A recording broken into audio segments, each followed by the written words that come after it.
فلسطین آزاد، دارالحکومت بیت المقدس ہونا چاہیے۔ وزیر اعظم شہباز شریف کا جنرل اسمبلی سے خطاب، عالمی ضمیر جھنجھوڑ ڈالا، کہا غزہ میں بچوں کے زندہ درگور ہونے پر دنیا کب تک خاموش رہے گی، مذمت کافی نہیں، بڑے ملک حرکت میں آئیں، آگ اور خون کا کھیل فوری بند کرائیں، عالمی برادری کو پائیدار امن کے لیے کردار ادا کرنا پڑے گا۔ اسرائیل جنرل اسمبلی میں اسرائیلی وزیر اعظم کے آتے ہی پاکستان کا واک آؤٹ، نتن یاہو تقریر کے لیے آئے تو جنرل اسمبلی میں شور مچ گیا، صدر آرڈر کرتے رہ گئے، پاکستان کے علاوہ ترکیہ سمیت کئی ملکوں کے نمائندوں نے اجلاس سے واک آؤٹ کیا۔ اسرائیل کے لبنان کے دارالحکومت بیروت پر فضائی حملے، متعدد عمارتیں ملبے کا ڈھیر بن گئی، بڑی تعداد میں جانی نقصان کا خدشہ، سربراہ حزب اللہ حسن نصر اللہ اسرائیل کا ٹارگٹ تھے۔ اور پاکستان بے پناہ وسائل سے مالا مال ہے، وطن عزیز جلد اقوام عالم میں اپنا مقام حاصل کرے گا۔ Army chief general Asim Munir کا کراچی میں تاجروں سے خطاب، معیشت کی بہتری میں تاجروں کے تعاون کو سراہا، سپہ سالار نے انویسٹا انڈس آئی ٹی پارک کا افتتاح بھی کیا۔ تشریح کی آڑ میں سپریم کورٹ آئین کو دوبارہ نہیں لکھ سکتی، پی ٹی آئی کو مخصوص نشستوں کا ریلیف نہیں دیا جا سکتا، فیصلہ مفروضوں پر مبنی ہے، الیکشن کمیشن نے مخصوص نشستوں پر عدالت عظمیٰ کی وضاحت چیلنج کر دی، 8 ججوں کے وضاحتی فیصلے پر نظر ثانی کی استدعا کرتے ہوئے حکم امتناع مانگ لیا، موقف اختیار کیا گیا کہ عدالتی فیصلے پر عمل درآمد میں تاخیر کا ذمہ دار الیکشن کمیشن نہیں، عدالت نے تحریک انصاف کو جواب کے لیے کب نوٹس جاری کیا، پی ٹی آئی کی دستاویز پر عدالت نے ای سی پی کو نوٹس جاری کیا نہ جواب طلب کیا، الیکشن کمیشن کی وضاحت کے بعد پارلیمان نے قانون سازی کر دی، سپریم کورٹ نے تفصیلی فیصلے میں اپنے 12 جولائی کے احکامات سے انحراف کیا، ارکان کو 15 دن دے کر آئین کے الفاظ کو بدل دیا، بیرسٹر گوہر کے سرٹیفکیٹ درست بھی مان لیں تو ارکان کی تعداد 39 نہیں بنتی، امیدواروں نے پارٹی وابستگی کے ڈکلیریشن جمع نہیں کرائے۔ قومی اسمبلی میں حکومتی اتحاد کو ایک اور نشست مل گئی، پی ٹی آئی کے حمایت یافتہ عادل بازئی نے نون لیگ میں شمولیت اختیار کر لی، قومی اسمبلی میں حکومتی اتحاد کی نشستوں کی تعداد 215 ہو گئی، عادل بازئی کوئٹہ سے رکن قومی اسمبلی منتخب ہوئے تھے۔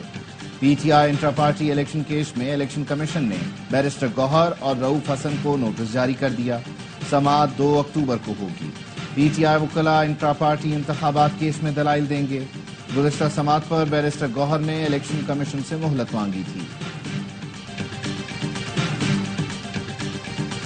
پی ٹی آئی کا کوئی سینیٹر حکومت کے ساتھ رابطے میں نہیں، اگر کوئی حکومت کا ساتھ دے گا تو اس کا سیاسی مستقبل تاریک ہوگا، شبلی فراز کہتے ہیں، چیئرمین سینیٹ کو خط لکھ کر آگاہ کیا، حکومتی سینیٹرز کو الگ نشست الاٹ کرے، سینیٹ اجلاس میں مجھ سمیت اپوزیشن ارکان پچھلی نشستوں پر بیٹھیں گے، آئینی ترامیم کے خلاف سپریم کورٹ کے باہر پاکستان تحریک انصاف کے وکلاء کا احتجاج، پی ٹی آئی کے سیکرٹری جنرل سلمان اکرم راجہ کہتے ہیں، یہ سیاسی معاملہ نہیں، ہر پاکستانی کا مسئلہ ہے، سب سے اپیل کرتا ہوں اس معاملے کو سمجھیں، کل راولپنڈی سے عوامی تحریک کا آغاز ہوگا، لطیف کھوسہ بولے عدلیہ آزاد نہیں ہوگی تو عوام کو انصاف بھی نہیں ملے گا، ہم پاکستان کو بچائیں گے اور جمہوریت کی پٹری پر چلائیں گے۔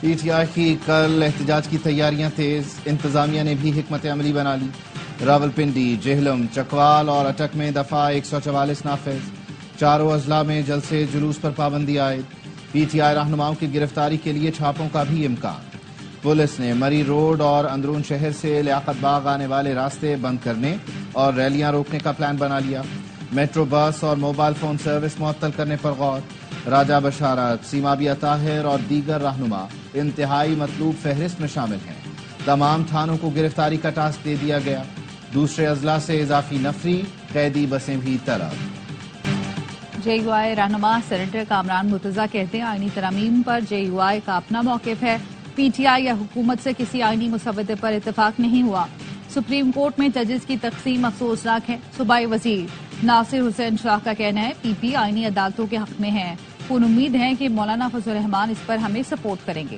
Chairman Peoples Party Bilawal Bhutto نے تفصیل سے آئینی عدالتوں پر جواب دیا، آئینی کورٹ اس وقت کی بہت اہم ضرورت ہے۔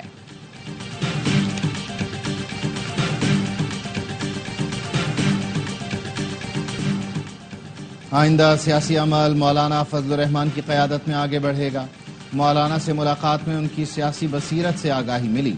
آئینی عدالت کے قیام کا مطالبہ کیا جا رہا ہے۔ میں تو کہتا ہوں عوامی عدالت بننی چاہیے تاکہ عوام کے مسائل حل ہوں۔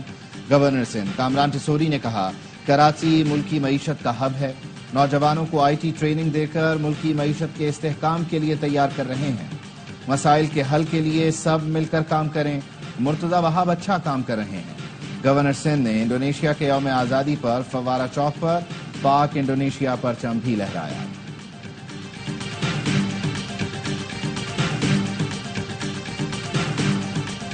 پی ٹی آئی نے صوبے کا بیڑا غرق کر دیا۔ گورنر خیبر پختونخوا فیصل کریم کنڈی کہتے ہیں پارا چنار میں آگ کی ہولی کھیلی جا رہی، 50 سے 60 لوگ شہید ہو گئے۔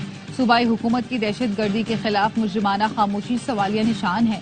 وزیر اعلیٰ علی امین گناپور اپنے علاقے میں امن نہیں لا سکے۔ مشیر اطلاعات خیبر پختونخوا بیرسٹر سیف کا رد عمل، کہا گورنر کا کوئی کام نہیں ہے، وہ روز نئے نئے شوشے چھوڑ رہے ہیں۔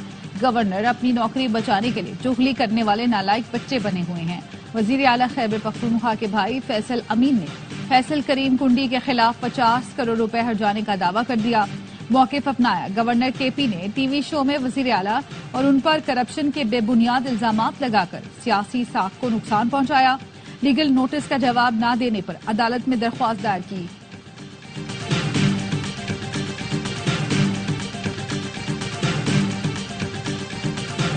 سپریم کورٹ میں آرٹیکل 63A نظر ثانی اپیلوں کی سماعت 30 ستمبر کو ہوگی۔ کاز لسٹ جاری۔ چیف جسٹس قاضی فائز عیسیٰ کی سربراہی میں 5 رکنی لارجر بینچ سماعت کرے گا۔ جسٹس منیب اختر، جسٹس امین الدین خان، جسٹس جمال خان مندوخیل اور جسٹس مظہر عالم میاں خیل بینچ کا حصہ ہوں گے۔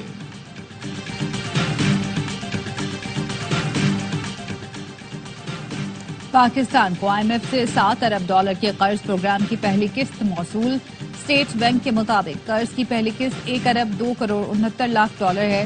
زر مبادلہ ذخائر میں آئی ایم ایف سے موصول رقم 3 اکتوبر کو ڈیٹا میں شامل ہوگی۔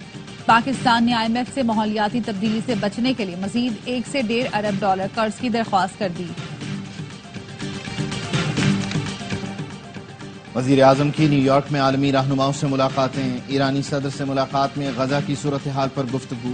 فلسطین اور لبنان میں جاری اسرائیلی جارحیت کے خاتمے پر زور دیا۔ برطانوی وزیر اعظم سے ملاقات میں دو طرفہ تعلقات پر تبادلہ خیال۔ عراقی اور نیپالی ہم منصب سے بھی ملاقاتیں ہوئیں۔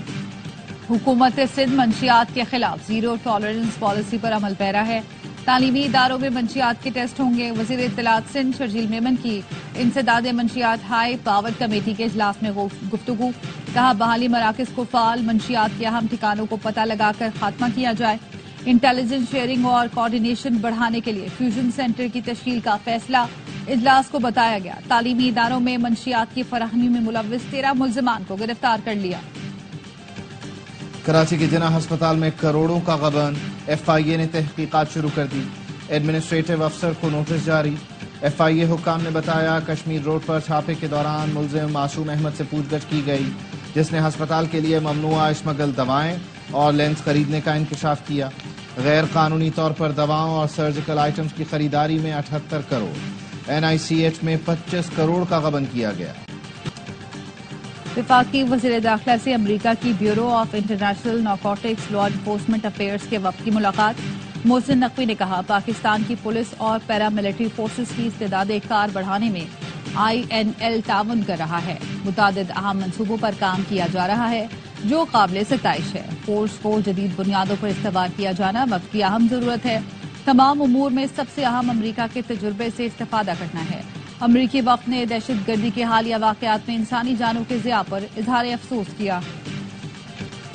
قومی جرگے کے زیر اہتمام انگورا میں تاریخی امن مظاہرہ، سیاسی جماعتوں کے قائدین سمیت ہزاروں کی تعداد میں عوام شریک۔ دہشت گردی نامنظور کے نعرے۔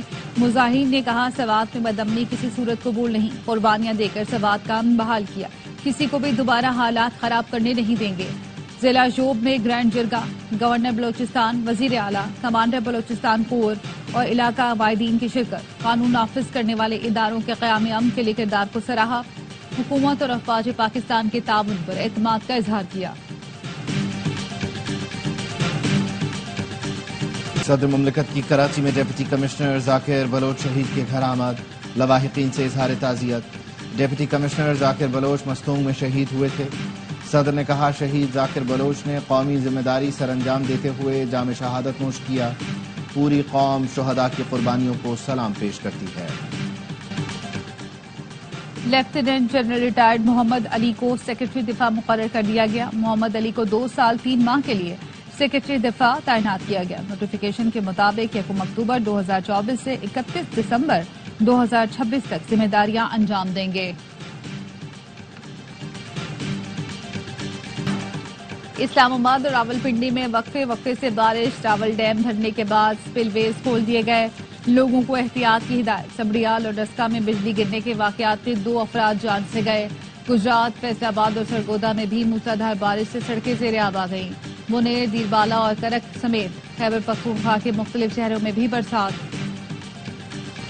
فلوریڈا میں سمندری طوفان ہیلن نے خطرناک صورتحال اختیار کر لی. کیٹیگری 4 میں تبدیل. طوفان کے باعث ساحلی شہر ٹیمپا طوفانی بارش کی زد میں 1 شخص ہلاک. سڑکیں سیلاب کا منظر پیش کرنے لگی. ٹیمپا برج اور تمام ہوائی اڈے بند کر کے شہریوں کو گھروں میں رہنے کی ہدایت. چیمپئنز ون ڈے کپ کا دوسرا ایلیمنیٹر بارش اور گیلی آؤٹ فیلڈ کے باعث تاخیر کا شکار. میچ کا ٹاس بھی نہ ہو سکا. مارفورز اور لائنز کی ٹیموں میں ایک پینتھر سے فائنل میں ٹکرائے گی. ایونٹ میں کل آرام کا دن ہے. چیمپئن کا فیصلہ اتوار کو ہوگا. تمام میچ دیکھیے اے اسپورٹس پر براہ راست. فائٹ کا اعلان ہوا تو ہر کسی نے کہا بھارت سے نہیں ہارنا. بھارتی باکسر کو پہلے ہی راؤنڈ میں آؤٹ کلاس کرنے والے عثمان وزیر کہتے ہیں سوچا بھی نہیں تھا پہلے ہی راؤنڈ میں اسے گرا دوں گا. عامر خان جیسا فائٹر بننے کے لیے فنڈنگ بھی ویسی ہی چاہیے. پاکستان میں پورے کیریئر میں کوئی ایتھلیٹ جتنے پیسے نہیں کماتا اتنے وہ ایک کیمپ میں لگاتے ہیں.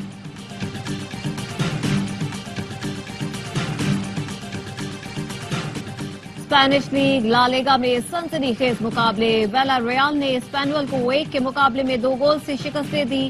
ایتلیٹیکو میڈرڈ نے بھی کیلٹا کو ہرا دیا. لاس پالمس اور ویلا بیٹس کے درمیان میچ بغیر کسی گول کے برابر رہا. کراچی میں ثقافت کے رنگ بکھر گئے. 35 روزہ عالمی ثقافتی میلہ آرٹس کونسل میں جاری. پہلے دن جنوبی افریقہ سمیت مختلف غیر ملکی فنکاروں نے تھیٹر اور میوزک پرفارمنس دی. پاکستانی بینڈ نے لوک کلام پیش کیا تو شرکاء جھوم اٹھے. صدر آرٹس کونسل کراچی احمد شاہ کہتے ہیں فیسٹیول میں 40 ملکوں کے 450 فنکار پرفارم کریں گے. پاکستان اور بین الاقوامی تھیٹر، میوزک، ڈانس گروپ کی پرفارمنس کے علاوہ فائن آرٹس اور ورک شاپس کا انعقاد کیا جائے گا.